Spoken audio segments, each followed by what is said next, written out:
সকলকে। আমার নাম মোহাম্মদ মুস্তাক তাহমিদ। আমি নর্থ সাউথ বিশ্ববিদ্যালয়ের আন্ডারগ্রেড 15 ব্যাচের একজন শিক্ষার্থী এবং এখন 25 ব্যাচ MBA এর একজন সাধারণ শিক্ষার্থী। আমি নিজে স্টুডেন্ট অ্যাক্টিভিজম করি। আমি একজন অ্যাক্টিভিস্ট। আমি কোনো দলের না। আমি আমার প্রাইভেট বিশ্ববিদ্যালয়ের শিক্ষার্থীদের অধিকার নিয়ে কথা বলি। গতকালকে আমি সারা রাত্র মিডিয়া এবং বিভিন্ন মানুষজন এবং ফেসবুকে বিভিন্ন মিথ্যা প্রোপাগান্ডা ছড়ানো হচ্ছে। আমি ব্যক্তি তাহমিদ কোনো রাজনৈতিক দলের সাথে যুক্ত নই এবং প্রিভিয়াসলিও কোনো রাজনৈতিক দলের সাথে যুক্ত ছিলাম না। যেহেতু আমি অ্যাক্টিভিজম করি সেহেতু সকল রাজনৈতিক দলমত নির্বিশেষে বিভিন্ন মানুষের সাথে আমার কথা বলতে হয় ছাত্রদের অধিকার নিয়ে। প্রাইভেট বিশ্ববিদ্যালয়ের এই যেই জায়গায় বসে আছি এটা একটা ঐতিহাসিক জায়গা। 2015 সালের ভ্যাট আন্দোলন থেকে শুরু করে নিরাপদ সড়ক, 18 কোটা আন্দোলন, 2017 সালের জাস্টিস ফর তপু এবং পরিশেষে 24-এর এই গণ অভ্যুত্থানে আমি মুস্তাক তাহমিদ এখান থেকে সাধারণ শিক্ষার্থীর ব্যানারিয়ে নেতৃত্ব দিয়ে এসেছিলাম। তারই ধারাবাহিকতায় গণ অভ্যুত্থানের একজন সমন্বয়ক যার নাম হচ্ছে সার্জিস আলম, তিনি এখানে আসেন যে আমাদের প্রাইভেট বিশ্ববিদ্যালয়ের যে আতুর ঘর নর্থ সাউথের 8 নম্বরকে আখ্যায়িত করে বা ঐতিহাসিক একটা জায়গা, এই নর্থ সাউথের ঐতিহাসিক জায়গা তিনি প্রদর্শন করতে আসেন।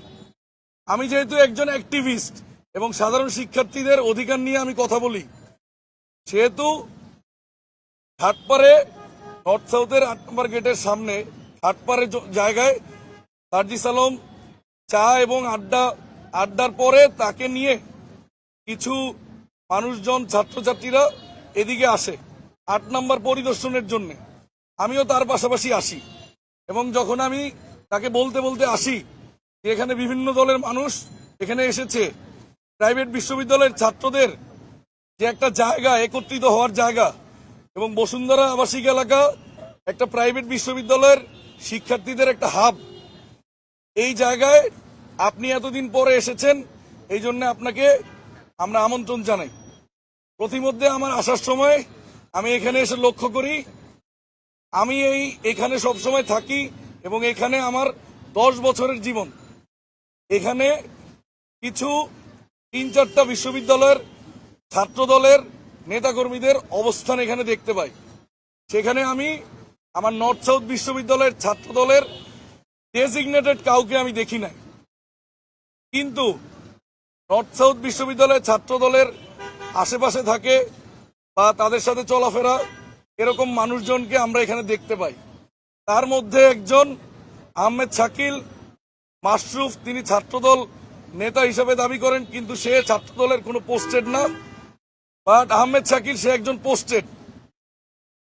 তার সাথে সাধারণ শিক্ষার্থীরা সহ এবং অন্যান্য যে শিক্ষার্থীরা আছে যারা সমন্বয়ক আছে একটা বাক বিতর্কে জড়ায়।